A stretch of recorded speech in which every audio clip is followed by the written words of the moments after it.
आज बात करते हैं एथिल ब्रोमाइड से क्या क्या बनाना है। Ethyl methyl ether, butane, ethyl alcohol और एथेनल या एस्टल्डिहाइड। तो पहला हम रिएक्शन तुम्हें बता रहे हैं, एथिल मेथिल ईथर ये कैसे बनेगा। पहला रिएक्शन C2H5Br, करना कुछ नहीं है, CH3OH, इसके साथ थोड़ा सा हीट करते हैं मेथिल एल्कोहल को। मेथिल एल्कोहल को हीट कर दिया तो क्या बन गया, और प्लस HBr बाहर निकल गया। एक ही लाइन में रिएक्शन कंप्लीट हो गया। ओके, दूसरा रिएक्शन क्या है। पहला रिएक्शन था C2H5Br से तुमको बनाना था क्या, C2H5 bond O bond CH3। ये पहला रिएक्शन था, ठीक। ये देखो रिएक्शन बन गया।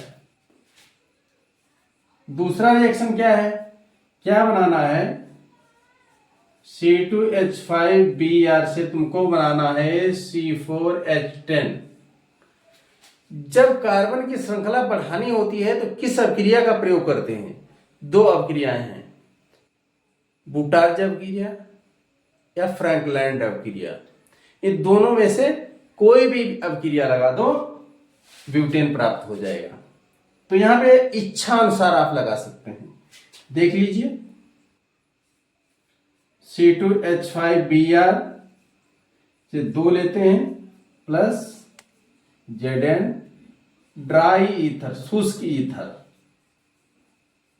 हल्का सा हीट करते हैं तो C2H5 बॉन्ड C2H5 और प्लस Zn Br2 निकल जाता है, जिंक ब्रोमाइड बाहर निकल जाता है।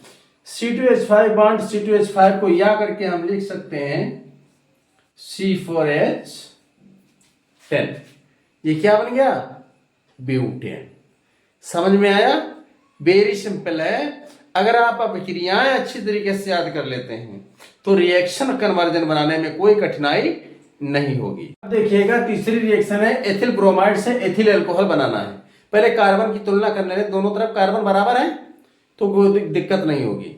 बस पोटेशियम हाइड्रोक्साइड की क्रिया करानी है, लेकिन अंतर इतना है, जब एल्कीन प्राप्त करना होता है तो एल्कोहली पोटेशियम लेते हैं, और जब एल्कोहल एल्किल हैलाइड से प्राप्त करना होता है तो जलीय लेते हैं। तो देख लीजिए, very simple, C2H5Br plus potassium hydroxide, इसको लेते हैं जलीय, ठीक है। तो बन जाता है C2H5OH और प्लस पोटेशियम ब्रोमाइड बाहर निकल गया, ये मिल गया हमको एथिल एल्कोहल। सरल। चौथा क्या बनाना है, C2H5Br से तुमको बनाना है एथेनल। इसको एस्टल्डिहाइड भी कहते हैं। अब थोड़ा उल्टा सोचना पड़ता है, कोई भी रिएक्शन होता है तो 2 कार्बन वाला एस्टल्डिहाइड है, 2 कार्बन वाला एल्किल हैलाइड है। ज्यादा हस्तक्षेप अभिक्रिया में नहीं करना है।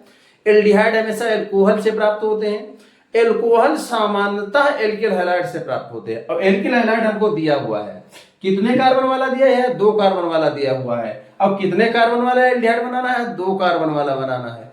कोई ज्यादा दिक्कत वाली बात नहीं है। तो एल्कोहल पहले प्राप्त कर लेते हैं, तो C2H5Br एल्कोहल प्राप्त करने के लिए जलीय पोटेशियम हाइड्रोक्साइड की क्रिया कराते हैं, तो देखो मिल जाता है C2H5OH और प्लस KBr। एल्कोहल जब मिल गया, अब जब किसी एल्कोहल का ऑक्सीकरण, ऑक्सीडेशन कराते हैं पोटेशियम डाइक्रोमेट और सल्फ्यूरिक अम्ल की उपस्थिति में, तो वो एल्डिहाइड में बदल जाता है। तो इस एल्कोहल को उठा लीजिए, C2H5OH, इसका ऑक्सीकरण कराना है किसकी उपस्थिति में, K2Cr2O7 और प्लस H2SO4। ये रिएजेंट है, क्या बन जाएगा CH3CHO और प्लस जल बाहर निकल जाएगा। ये एस्टल्डिहाइड बन गया है। आज के पार्ट में केवल 4 रिएक्शन, अगले पार्ट में अगली रिएक्शन की बात करेंगे। तब तक के लिए सभी को बाय।